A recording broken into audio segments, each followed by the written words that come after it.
பாருங்கள், எங்கு பார்த்தாலும் தரித்திரருக்கு உதவி செய்கிறவர்களில் 10 பேரில் 9 பேர் கிறிஸ்தவர்களாக இருக்கிறார்கள். இது ஆச்சரியமாக இருக்கிறது அல்லவா? ஏன் கிறிஸ்தவர்கள் இதை செய்கிறார் என்று தெரியுமா? ஒவ்வொரு கிறிஸ்தவன் மேலும் தரித்திரருக்கு உதவி செய்ய வேண்டும் என்பது அவன் மேல் விழுந்த கடமையாக இருக்கிறது. ரோமர் 15, 26 வசனங்களிலே அதை நாம் பார்க்க முடிகிறது.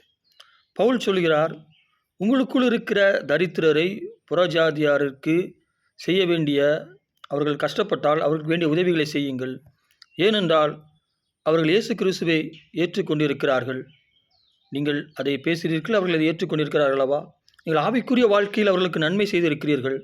அதே போல அவருடைய சரீர வாழ்க்கைக்கும் நன்மை செய்யுங்கள். அது உங்கள் மேல் விழுந்த கடமை என்று அவர் சொல்லியிருக்கிறார். பாருங்கள், அதனால் ஒவ்வொரு கிறிஸ்தவரிடத்திலும் தரித்திரருக்கு உதவி செய்வது என்பது கிறிஸ்தவர்கள் மேல் விழுந்த கடமையாயிருக்கிறது.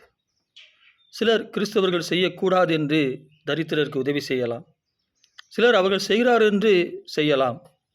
ஆனால் கிறிஸ்தவர்கள் மாத்திரம் எக்காலத்திலையும் உதவி செய்து கொண்டே இருப்பார்கள். தரித்திரரை நினைத்து கொண்டே இருப்பார்கள். ஏன் தெரியுமா? அவர்கள் மதத்தை பரப்புவதற்காக அல்ல.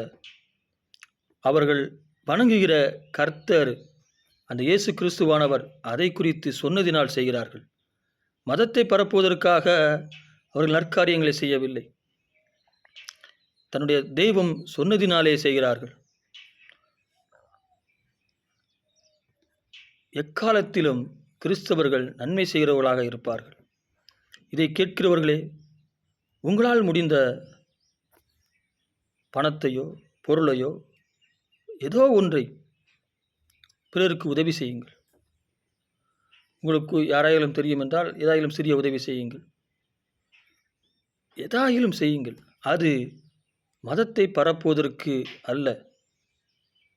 அது ஒவ்வொரு கிறிஸ்தவன் மேலும் விழுந்த கடமை. அப்படி என்று மற்றவர்கள் அறிந்து கொள்ளும்படியாக உதவி செய்யுங்கள். நீங்கள் கர்த்தருடைய வார்த்தையின்படி நடக்கிற பொழுது, அதை நீங்கள் பிறருக்கு உதவி செய்ய வேண்டும் நீங்கள் விரும்புகிற பொழுது, தேவன் உங்களுக்கான எல்லா வாசல்களையும் திறக்கிறார். உங்கள் உதவி செய்வதற்கான எல்லா வாசல்களையும் திறக்கிறவராக இருக்கிறார். உங்களுக்குள் அடைக்கப்பட்டிருக்கிற கதவுகள் நிச்சயமாக திறக்கும். அவைகள் திறக்கும்படிதான் இதை உங்களிடத்தில் பேசிக்கொண்டிருக்கிறார். தேவனுடைய வார்த்தைக்கு கீழ்ப்படியுங்கள். ஆமேன்.